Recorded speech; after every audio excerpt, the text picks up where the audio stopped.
Welcome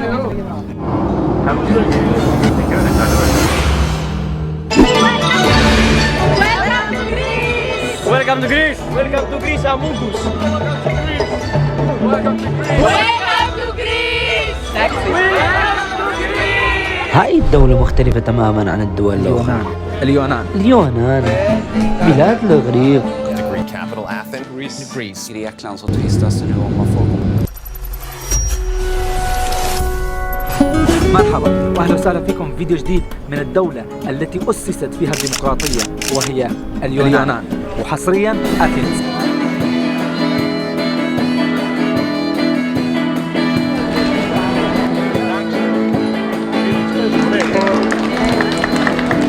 طيب كالعادة أول شيء لازم نعرفه كيف وصلت أنا على اليونان من جواز السفر كان منتهي. في مشكلة ثانية بالنسبة لإلي واللي هي مشكلة جواز السفر. أنا جواز السفر منتهي والكل أو أغلبكم بيعرف إنه من شهر ونص فشلت بالسفر على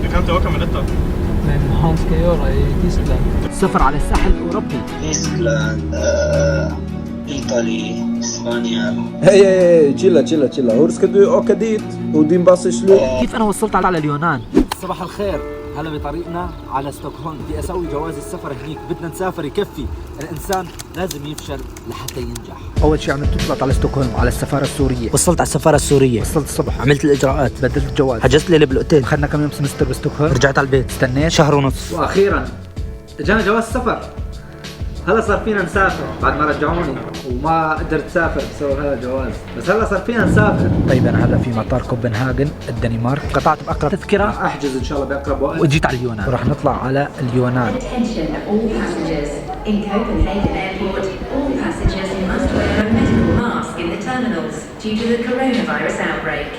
Remember to keep a distance and follow the health authorities' guidelines. في عندي تبديل في جزيرة يونانية اسمها كريت. طيب وصلنا على جزيرة كريت اليونانية وعندي طيارة تانية الساعة 7 لأثينا، وبعدين من هنيك راح اخذ طيارة تانية راح اطلع على أثينا. طيب وصلنا على أثينا اليونان.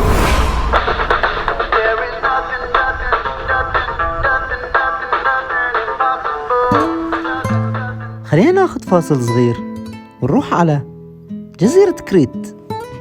بس أخاني عشها معقولة؟ اليونان العرب، جزيرة كريت. ما كان عندي وقت كتير أقضي في جزيرة كريت، لكن أثارني حماسي. هلا نحن وصولنا من اليونان. اليونانيين اللي هاجروا إلى طرابلس في لبنان والحميدية في سوريا بيقولوا لنا المهاجرين، هاجروا بسبب الحروب في أواخر القرن 19. لأنه هاجرنا من اليونان بأواخر القرن ال19. لما هاجروا من هناك اجت الانجليز. مين اللي سبب هجرتنا من هناك؟ اجت الصهاينه والامريكان والانجليز والفرنسيين. هاي نبذة صغيرة عن حياة اليونانيين العرب في جزيرة كريت، حبيت أسلط الضوء عليها قبل ما نروح على أثينا. وهيك بنكون وصلنا على ساحة سنتجما بعد شي 40 دقيقة من المطار. سنتجما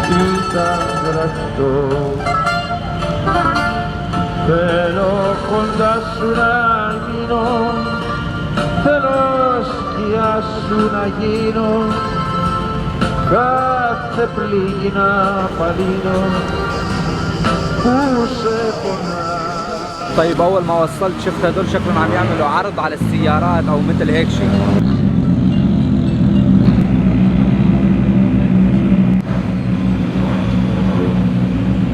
وهون ما هم متقيدين بالإشارات كتير، لهيك بتشوف البوليس هو اللي بيسير الأمور. بعد ما وصلت على أثينا عملت فتلتي الصغيرة بسنتجما ومستراكي، وبعدين رحت على الهوستل وعملت تشيك إن. طيب وصلت على الهوستل ودخلت عليه وعملت تشيك إن وغيرت ثيابي وريحت شوي وهلا راح اطلع، ولكن قبل ما اطلع خليني احكي لكم شو معناته هوستل. الهوستل هو مثل الاوتيل، ولكن بدل ما تستاجر غرفه بتستاجر تخت، وهيك بيكون ارخص عليك. فعنا هاي الغرفه فيها 7 تخوت ل7 اشخاص ما بتعرفهم ولا بيعرفوه، فتجربه جديده ومغامره جديده راح اعملها معكم بفيديو دليل تبع رحلتي على اليونان. راح احكي لكم اذا عجبني الهوستل او لا.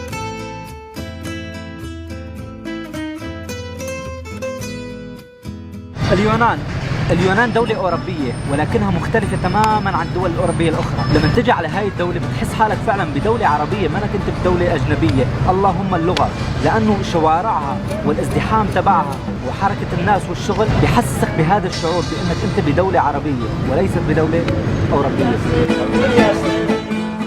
واليونان تتميز بكتير أشياء، ومنها عدد الجزر لديها. فيها حوالي 2000 جزيرة، 169 منها مسكونة والباقي فاضية. So there is like more than 2000 islands. There's so many islands over here.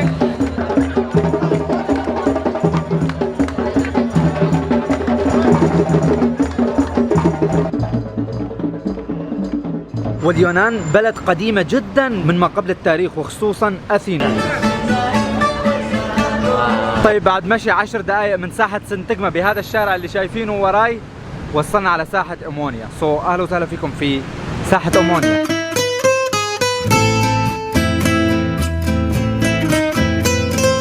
طيب اجيت هلا على شارع ما يسمى بشارع الباكستان. لما تفوت على هذا الشارع ما تحس حالك باليونان، تحس حالك بالباكستان.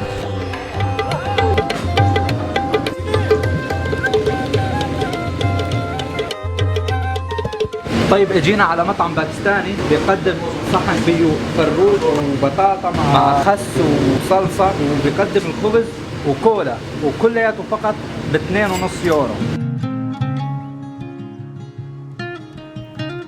خلينا نوقف الصورة هون وأحكي لكم شغلة. هذا أكتر مطعم أكلت منه خلال رحلتي في اليونان. مطاعم بسيطة، أكل بسيط وطعمته طيبة وتجنن، لكن فعلا مظلومة. من ناحية السياح بدي منكم تجربوا هذا المطعم إذا رحتوا زيارة على اليونان. Welcome to Lalaji Kebab House. Welcome. This place name is Ethan's Minandro. Its place name is Minandro. Minandro Street. And if someone come here, what can he order? They order chicken leg piece and kebab and wings. Yeah. And here is very cheap. This is Pakistani restaurant. Kebab is 2 euro and leg piece is 2 euro 50 cents. Leg piece and patatas, Pakistani sauce and 2 naans and 1 Pepsi.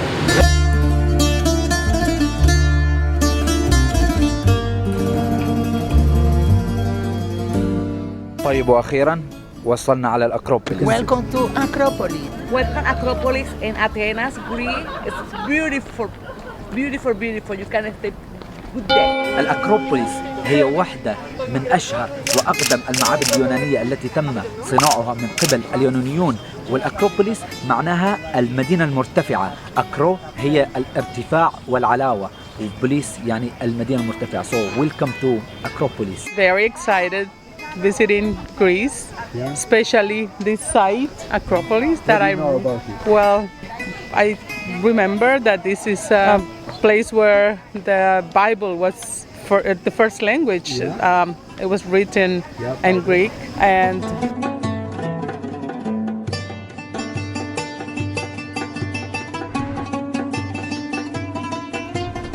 طيب هاي المكتبة اللي وراي هي مكتبة رومانية على دور الحاكم الروماني هادريان في 131 قبل الميلاد، وسميت كمان في مكتبة هادريان على اسم الحاكم الروماني هادريان. طبعا الدخولية مو ببلاش، ما في شيء ببلاش، كلياته بمصاري. دفع حسب الشخص. الأوروبيين ما بيدفعوا شيء، بيفوتوا هون ببلاش تحت ال25.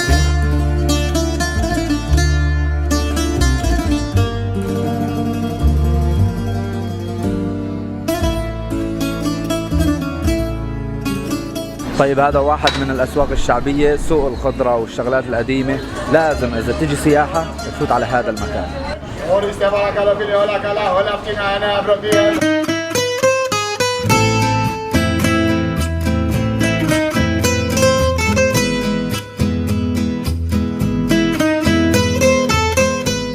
طيب دخلنا على سوق من أكبر الأسواق الشعبية، سوق السمك. هون فيك تلاقي جميع أنواع المأكولات البحرية.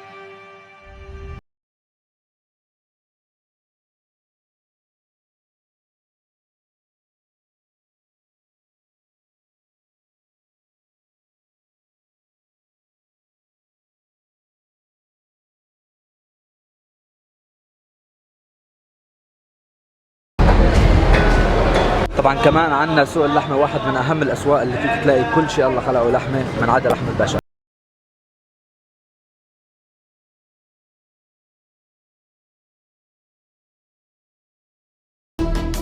وطبعا أكيد ما ننسى محلات البهارات اللي هن موجودين برات سوق السمك مباشرة. For mix tzatziki food is a yogurt.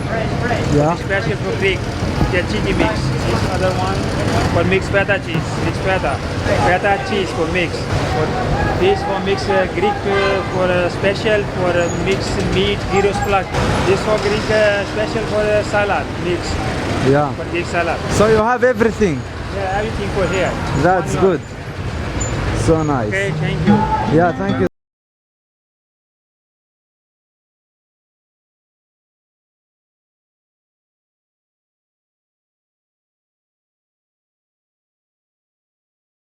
هم الموجودة في مدينة أثينا اليونان. استنوا الفيديوهات القادمة. أتمنى يكون عجبكم هذا الفيديو، أتمنى تكونوا استمتعتوا بهذا الفيديو مثل ما أنا استمتعت. رحلتي باليونان لسه ما خلصت، اشتركوا بالقناة لحتى تحضروا الرحلة كاملة. مرحبا، أنا حسان محمد وهدفي على اليوتيوب أني أبدأ سافر بدوام كامل. اشترك معنا بهاي القناة لحتى تكون سبب بتحقيق هدفي.